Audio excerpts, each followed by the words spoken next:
Kendiyle insan yüzleşirse kendini okur. Kendinde olan olup biten şeyleri okur.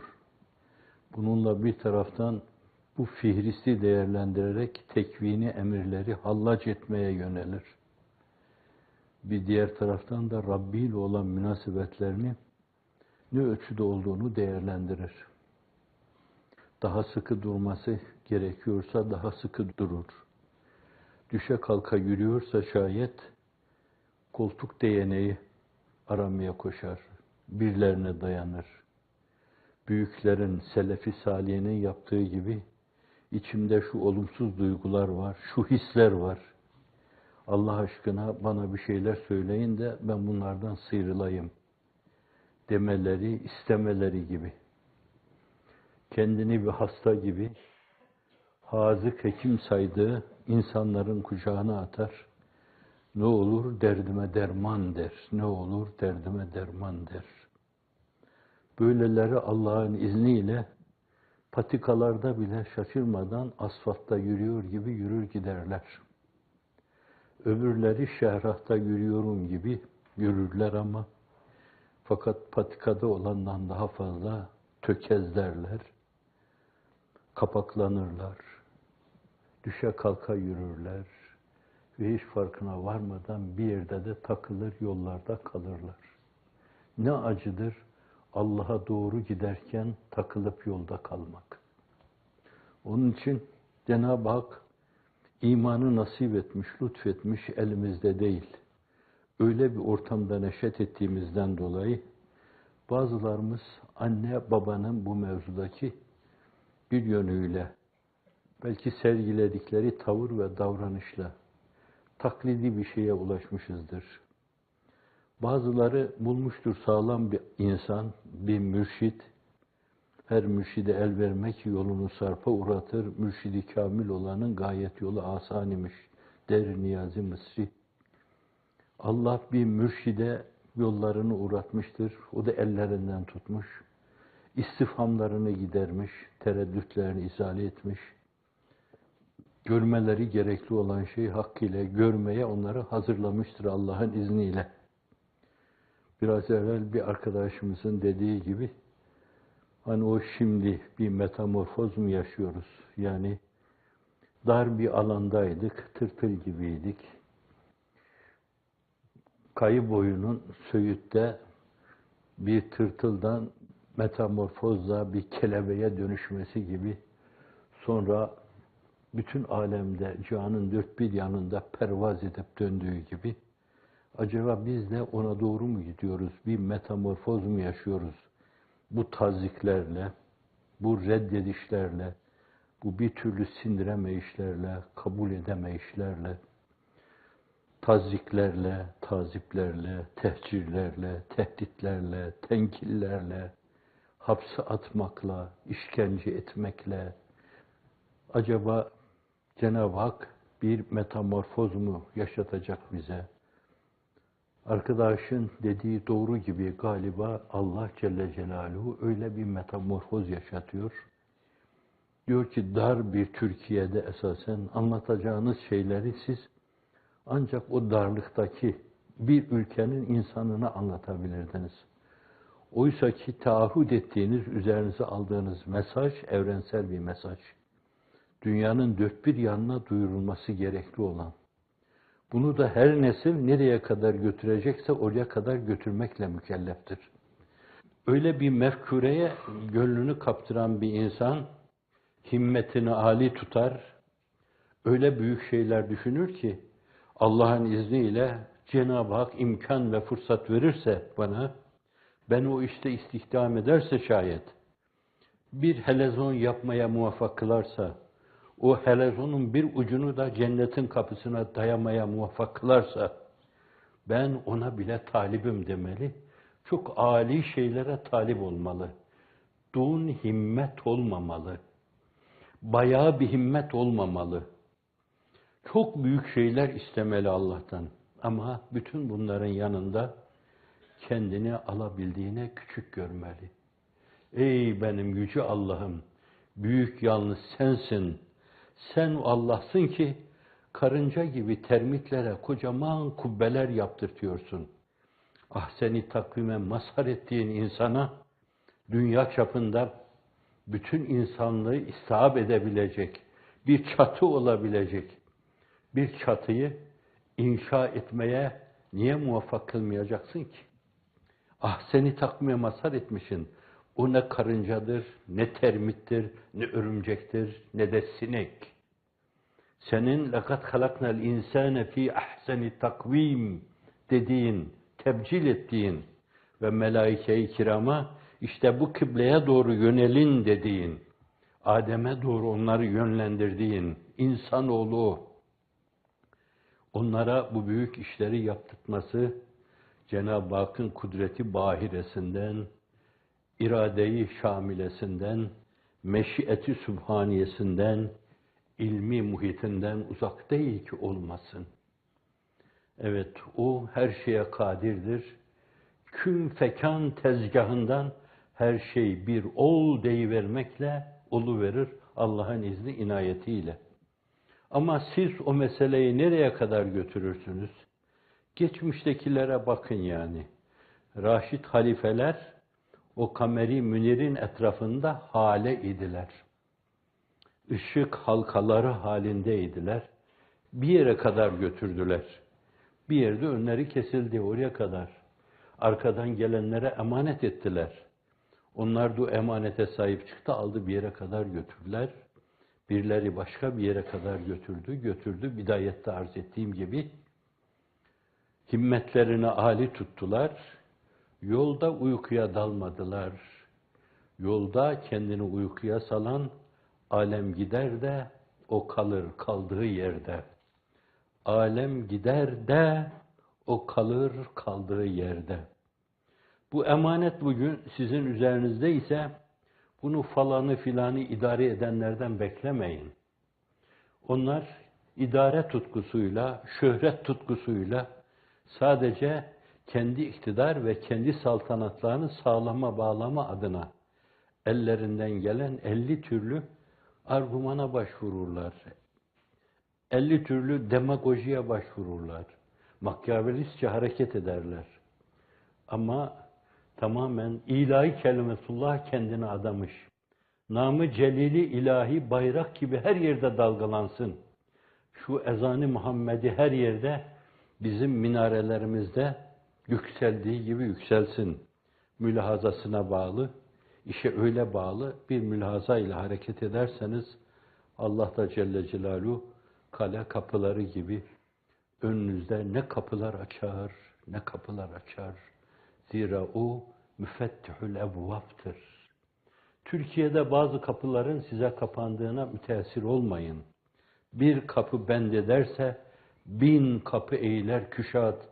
Hazreti Allah Efendi müfettihül ebvaptır. Bir kapı bend ederse, kapatırsa 1000 kapı eğiler küşat, Farsça kelime, açar demek. Hazreti Allah Efendi müfettihül ebvaptır diyor hak dostu. Siz de hep ya müfettihel ebvab, iftah lena hayrel bab deyin. Hem de sadece hayrel bab değil. Ebvaben kesireten bil hayr. Hayırla çok kapılar aç Allah'ım bize. Senin namı celilini, Habibinin namı celilini duymadık.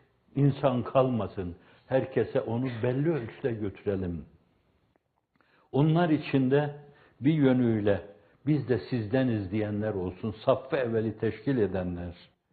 Size sempati duyuyoruz diyenler olsun. Size karşı çıkmıyoruz diyenler olsun. Sizinle anlaşılabilir diyenler olsun. Sizi radikal görmüyoruz diyenler olsun. Sizinle dünya huzuru temin edilebilir diyenler olsun.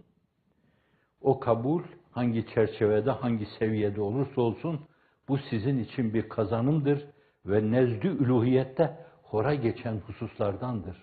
Hazreti Ruhu Seyyidül Enam'ı şad eden, şad-ı hurrem eden odur. Bugün bir arkadaşımız şimdiye kadar Efendimiz o mazlumların, mağdurların, zulme uğrayanların, gadre uğrayanların, azzedilenlerin, tevkif edilenlerin, tazip edilenlerin gördüğü belki 500'e yakın rüyaya doğrudan doğruya bazen yakazeten, bazen de rüyada Efendimiz temessül buyuruyor. Raşid halifeler efendilerimiz de geliyorlar ama fakat benim arkadaşları dinlediğim kadarıyla %50'sinde Efendimiz var. Bugün beni ağlatan bir şey oldu. Hemen orada gördüğü o rüyayı yazmış bir arkadaşımıza dikte etmiş. O da getirdi bana okudu. Sıkıntı içinde oradayız bir yönüyle. O türlü yerlere, o hücrelere girmeyen, orada işkence görmeyen, orada o gardiyanların tafrasına maruz kalmayan, orada hakaret görmeyen insan, orada ne türlü Freud ifadesiyle anguazların yaşadığını bilemez. O türlü tazikler altında sarsılmasınlar diye geliyor, ara sıra aralarına giriyor, bak ben sizinle beraberim diyor.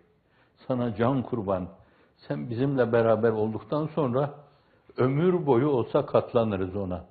Ve bunu böyle diyenlerin sayısı da eskilerin ifadesiyle la yuad ve la yuhsa, sayılmayacak kadar. Yine teşrif buyuruyor. Arkasındakilerine diyor ki, şuraya 3 tane sofra serin. Oraya diyor ki benim bu hücrelerdeki, zindanlardaki kardeşlerim otursun. Bu ortadaki sofraya ben oturayım. Bu son 3. sofraya da benim sahabilerim otursun. Sahabilerden biri belki de birkaçı, ya Resulallah niye öyle? Buyuruyor ki, onlar benim ahir zamanda gelen kardeşlerim.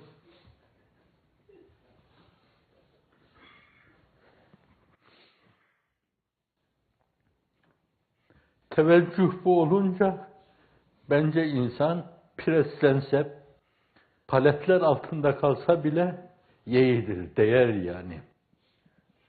O sizinle beraberse, varsın Allah'tan kopmuş insanlar sizi karşılarına alsınlar, size işkence etsinler, azaba doymazlık, tazibe doymazlık içinde tazip üstüne tazipte bulunsunlar. Ne önemi olur? Resulullah sizinle beraber olduktan sonra, Allah'ın teveccühü sizinle beraber olduktan sonra, yarınsız insanlar bugün mutlu ve mesut yaşayabilirler. Ama yarını olan insanlar bence yarınları için çalışmalılar.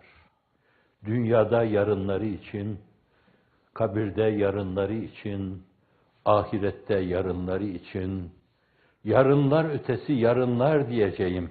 Cenab-ı Hakk'ın cemali ve kemalini müşahede yarınları için, cuma yamaçlarında, zat-ı üluhiyeti temaşa yarınları için.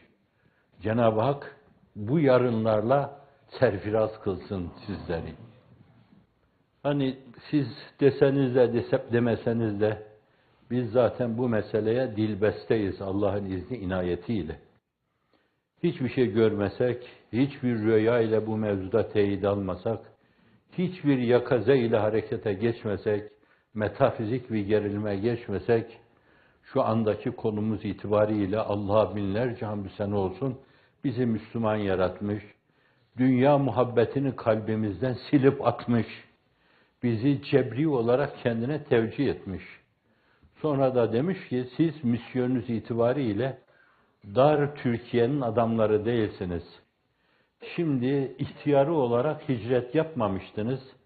Ben hafif ensenize birer tokat, şefkat tokatı vurarak sizi cebri hicrete sevk ediyorum. Dağılın dünyanın dört bir yanına.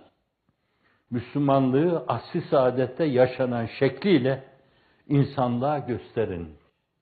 Herkesle kucaklaşan insanları, siyahıyla, beyazıyla, pembesiyle, turuncusuyla, herkesle kucaklaşan insanları, herkese bağrını açan insanları, o Türkçe dil olimpiyatlarında gördüğünüz gibi, siyah, beyaz birbirine sarılıyor. Bir dönemde o onu yer zannediyordu, o da onu yer zannediyordu. Beyazlar dünyasında siyahlar beyazları yiyor diye, yamyamlar insan yiyor diyorlardı. Belki o dünyada da aman beyazların dünyasına uğramayın, onlar yamyam gibi insanları yerler diyorlardı. Fakat orada siz de gözünüzle görmüşsünüzdür, siyah beyaza sarılırken ayrılma hicranıyla hıçkıra hıçkıra ağladıklarına şahit oldum. Böyle bir birleşme, kubbedeki taşlar gibi baş başa verme, dünya çapında böyle bir çatı oluşturma, bence Allah sizi böyle çok önemli bir gayeyi hayalde istihdam buyuruyorsa, bu uğurda her şeye katlanılır, her şeye çekilir, oflar yerine oh be filan denir bu türlü şeyler karşısında. Bir de bu arada yani biz kim, bu kocaman vazife kim falan diyebilirsiniz, düşünebilirsiniz orada. O da size ait faziletin ayrı bir derinliği. Zaten işin büyüklüğü orada. Bir taraftan o ilahi nimetleri görmek, ihsanları görmek, görmemek nankörlük olur. Görüp kendine vermek kibir olur, gurur olur, ucub olur, fahir olur. Batanları batıran hastalıklar, virüslerdir bunlar. Bir taraftan nankörlüğe girmemek, bir taraftan da kibri, gurura, ucube düşmemek, kendini beğenmeye düşmemek için diyeceksiniz ki, evet bu güzellikler var. Hani bir hilatı giymiş de güzel olmuş, edasına, endamına, numarası uygun bir şey giymiş. Aman ne güzel oldun falan demişler. Hazreti Pir anlatırken diyor ki, evet güzel oldum ama o güzellik bu hilata ait. Dolayısıyla onu bana giydirene ait. İşte bu tahdisi nimet. Elhamdülillah demek, eşşükrü lillah demek, el minnetü lillah demek. Bu mülahaza ile Cenab-ı Hakk'ın üzerinizdeki o nimetlerini hatırlayabilir, yad edebilir. Ve yüreğinizden koparcasına hamdü sena ile metafizik gerilime geçebilirsiniz. Cebri hicretle gidenlerin gayrimüslim şahıs veya devletlere sığınmaları zillet midir? Efendimiz sallallahu aleyhi ve sellem de Mekke-i Mükerreme'den Medine-i Münevvere'ye hicret buyurdu. Çevresi Yahudilerle muhattı. Kaynuka, Kureyze, Nadir Yahudileri, yanı başlarında Hayber saltanatları vardı. Orada o Evs ve Hazreç'ten çokları iman etmemişlerdi. 70, 80 veya 100 insanın iman etmesine karşılık orayı bir güven yeri olarak onlar tarafından himaye göreceğine inanarak Allah Resulü sallallahu aleyhi ve sellem maskatı resi olan Tev-em-i Kabe'den, eşi Kabe'den ayrıldı. Hicran duyarak ayrıldı. Bilirsiniz, Mekke'den ayrılırken döndü, Beytullah'a karşı baktı. Eğer kavmim beni senden uzaklaştırmasaydı, ben uzaklaşmayacağım dedi. Canım çıksın, gözyaşları şakır şakır akmaya başladı. İnsandı, sabırlıydı, mukavemetliydi, immün sistemi çok güçlüydü. Yani imanı billahi, marifetullahi, muhabbetullahi, zevk-i ruhanisi aşkındı. Ama bir yönüyle o da insandı, doğduğu yer, maskatı reisi, annesinin evi, kardeşlerinin, dostlarının bulunduğu yer, orada ona suikast yapmayı planlıyorlardı. O da ayrılma mecburiyetinde kalıyordu. Bu zillet değildi. Bu bir yönüyle her yerde ruh-i revani Muhammed'inin şehbal açmasına bir yolculuktu. Bir seyahattı bir yönüyle. Şöyle böyle kendisine kucak açanlar onları değerlendirerek Allah'ın izni inayetiyle düşündüğü gibi de olmuştu. Gün geldi Mekke'ye göre sadece 1/10 sayılan o Medine adeta cihanın payitahtı haline geldi. O güne kadar adı Yesrib'ti. Silindi birdenbire medeniyet merkezi manasına Medine dendi. Medine dendi. ad değişti, insanlar bir yönüyle duygu düşünce değişikliği yaşadı. Her şey değişti orada. Her şey güllük gülistanlığa döndü. O da cebri bir hicret yapmıştı. Gayrimüslim şahıs ve devletlere sığınma, hayır. O bir izzet peşindeydi esasen. Cenab-ı Hakk'ın emriyle öyle yapmıştı. Biz de öyle yapılacağı mülahazasıyla onun yaptığı gibi yapıyoruz. Zalimin işini kolaylaştırmama, size zulmetmelerine fırsat vermeme mülahazasıyla, onları şaşırtma, bir tabiyeydi bunlar. Farklı bir mevzilenmeydi bunlar. Farklı bir yönüyle bir müdafaa tarzıydı bunlar. Dolayısıyla farklı oluşumlara sebebiyet verecekti. Bu açıdan gittikleri her yerde, şuradaki radikal, taşkın, insanları öldürmekle, televizyon kameraları karşısında insanları kesmekle kendilerini ifade etmeye çalışan vahşi ruhların esas İslam'ın çehresini karartmasına karşılık bir yerde o aydın çehreyi kendi aydınlığıyla gösterecek insanlara ihtiyaç vardı. Allah saçtı savurdu tohumlar gibi sizi dünyanın dört bir yanına. Ta İslamiyet ister ülke devlet olarak, ister sergerdanlar olarak, isterse serkarlar olarak, serker de diyebilirsiniz. Serkarlar olarak o gaddarların dünyasından başka taraflara tohumlar gibi saçtı, fideler gibi dikti. Mevsimi gelince o tohum başa yürüyecekti. İhlasın derinliğine göre 1'e 7 başak, 10 başak verecekti. Her başak 100 tane verecekti. Birdenbire sizin kendi ülkenizdeki 700 olacaktı Allah'ın izni inayetiyle. Şimdi bu bir yönüyle bu mülahazaya bağlı bir şey, bir yüksek gayeyi hayal demek bu. Bunu biz düşünemedik yani. Davut sıla duygusu burnumuzun kemiklerini sızlatıyor. İzzet Molla'nın çok iyi bildiğiniz sözü. Ben usanmam gözümün nuru cefadan ama ne de olmasa cefadan usanır, candır bu. Normal, Davut sıla burnumuzun kemiklerini sızlatabilir.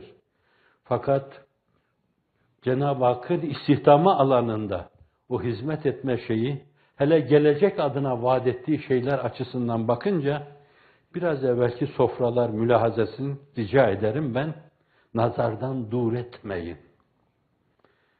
Kardeşim, kardeşlerim dediği insanlar bence. Onu nazardan dur etmeyin. O seviyeye gelecekseniz bence, muvakkaten böyle bir ızdırap, böyle bir sancı, annenin çocuğunu doğurmadaki sancısı gibi bir şey. O doğum tahakkuk ettikten sonra her şey unutuluyor. O yavru bağra basılıyor adeta. Bir yönüyle yeniden kendisinin var olması gibi bir duyguya kendini salıyor. Muvakkaten öyle bir doğum sancısı gibi bir şey. Evet, muvakkat bir sancıdır ama fakat sonunda işte öyle bir şey olacaksa bence eyvallah denir. Elhamdülillah denir. Eşşükrülillah denir. Zannediyorum. İnşallah yakın gelecekte onu görürsünüz. Bir, öyle bakmalı. Taif'e gitmeyi de esasen denedi. Fakat oradakiler sözden sazdan anlamayan ekabirdi. Ona karşı saygısızca davrandılar. Fakat Habeşistan'da evvela onları dışarıdan gelmiş bir misafir olarak kabul ettiler. Sonra bir de hislerini alınca, yani sizin arkadaşlarınızın hislerini, düşüncelerini alınca, Hz. Mesih hakkında düşüncen nedir deyince, Meryem suresinde veya Ali İmran suresinde tafsilen anlatılıyor ikisi de. Hz. Meryem, Hz. Mesih'e ait vakayı anlatınca, gözyaşlarını tutamadı Necaşi, yere indi, Hz. Cafer İbni Ebi Talib'in yanına geldi, elindeki sopayla işaret etti. Vallahi sizinle bizim aramızda bu çizgi kadar fark yok dedi. Şimdi bu hicret bile esasen bir yerde tohum saçmaydı yine. Bir fideyi ekme demekti. Bazı fideleri sürgüne hazırlama demekti.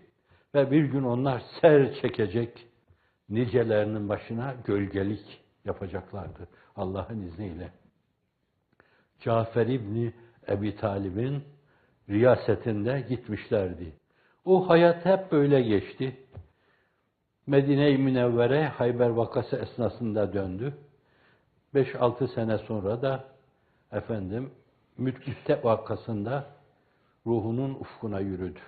Ordunun başındayken yürüdü. Başka bir derdi de yoktu yani. Hazreti Ali'nin abisi Ebu Talib'in oğullarının büyüğü Cafer İbni Ebi Talib. O da o misyonu eda etmişti. Dünyanın dört bir yanına giden arkadaşlarımız inşallah bu duyguyla, bu düşünceyle kendilerine terettüp eden misyonu eda ederler. Bir bu. Zillet değil, kompleks değil. İki, ülkemizde kadın, erkek ve bebeklere kadar uzanan zulmü değişik milletlere anlatmak, kendi vatanımızı başkalarına şikayet sayılır mı? O benim vatanıma canım kurban olsun. O anaların vatanıdır. O güzel vatan, 6-7 asır Anadolu, Küçük Asya dediğimiz Anadolu, analar her zaman dolu dolu evlatlar doğurmuş. Onlar her zaman Bin Nabi'nin ifadesiyle alemi İslam'ın şimalinde devleti Aliye-i Osmaniye olmasaydı yeryüzünde Müslümanlık olmazdı. İşte o evlatları doğurdu, o Anadolu. O Anadolu öyle bir ülke. O millet de öyle bir millet. Ama bugün onun başına musallat olan hükümet başka bir mesele. O hükümetin içinde de esasen o zulmü, o irtikabı, o ihtilası, o haramiliği, o hırsızlığı bir yönüyle irtikab edenler mahdut bir sınıf. Zannediyorum bir zelzeleyle sarsıldıkları zaman, bir fay kırılmasıyla dağıldıkları zaman bakacaksınız ki o cephede sadece 20-30 tane insan kalmış. Diğerleri belli dönemlerde olduğu gibi yine sizin internetlerinizin tuşlarına dokunup diyecekler ki hakkınızı helal edin, hakkınızı yedik, sizin hakkınızda na seza na beca dırıltılarda bulunduk. Dırıltı tabirine kırılmadınız değil mi? Evet, bulunduk diyecekler yani. Evet, şimdi vatanın, milletin aleyhinde olma başka bir meseledir. Fakat o zulmü reva görenlerin aleyhinde olmak ayrı bir meseledir. Medine'nin, Şam'ın aleyhinde olma değildir mesele.